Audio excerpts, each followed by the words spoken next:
Well, the presumptive nominees from both parties took the opportunity tonight to remind Americans where they stand on Islamic terrorism, each reacting to the Istanbul attacks with strong words for the terrorists. Donald Trump says America needs to take action, and fast. We had another suicide bombing, Istanbul, Turkey, many people killed, many people injured. Folks, there's something going on that's really bad. All right, it's bad, and we better get smart, and we better get tough, or we're not going to have much of a country left, okay? It's bad. The Clinton campaign sent out a statement stressing America's strength, writing in part, "Today's attack in Istanbul only strengthens our resolve to defeat the forces of terrorism and radical jihadism around the world, and it reminds us that the United States cannot retreat." Our next guest is a successful billionaire who was here to talk about Trump and Clinton on the economy. But once again, terror has pushed those subjects to the back burner.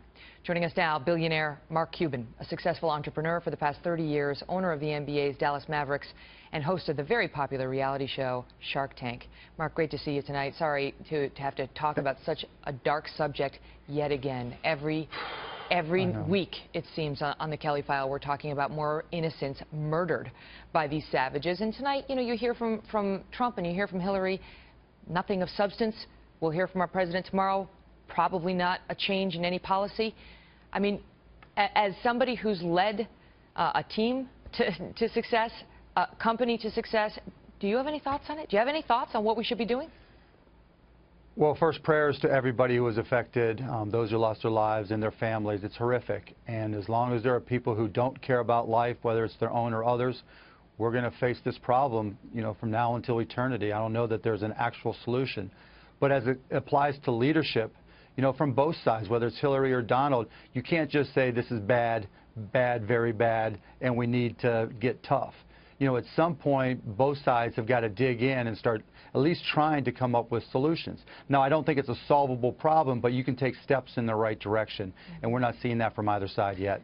Now, you describe yourself as an independent, perhaps leaning libertarian, and, you know, we saw in the last in the primary season on the GOP side, for example, Rand Paul, his libertarian leanings made him a little bit more non-interventionalist, let's say.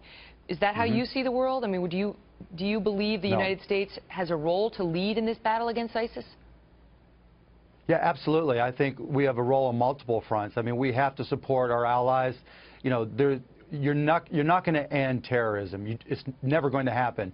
But we can at least try to stabilize different parts of the world. And look, I'm far from an expert, but what I do know is that, you know, people look to America. They look to us for solutions. I'm a big believer in American exceptionalism. We've been able to find solutions where others haven't. And I think, you know, the world is evolving. We're getting, you know, from a technological perspective, whether it's automations, robotics, whatever it may be, we're going to have to start looking in that direction to at least support our efforts against terrorism. I don't think we're doing a good enough job there.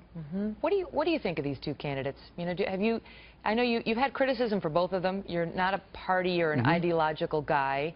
Right. How do you see these two folks right now? I mean, they both have challenges without question. I mean, right now I give the nod to Hillary, whether you like it or not. I mean, she's been demonized and she seems to fight through it. But at least, you know, on a simple basis, if you go to her website, there's a few ideas that I can get behind. You know, I went to Donald's website in preparation for this, and, you know, there's some high-level topics that he covers, but he really doesn't go into many different issues, and I think that's a challenge for him. And, you know, look, one of the reasons I like your show, Megan, is you're very analytical. When a problem presents itself, you'll dig in and try to get right to the heart of the matter. We're not seeing that from Donald in particular. I mean, he has to start demonstrating that he has analytical skills because there's so much at stake, not just from an economic perspective, but from a global leadership perspective. And we can't just isolate ourselves. You know, voting for no is never a solution for much of anything. And we've seen that with Brexit. They didn't have a solution. They just decided to vote for no.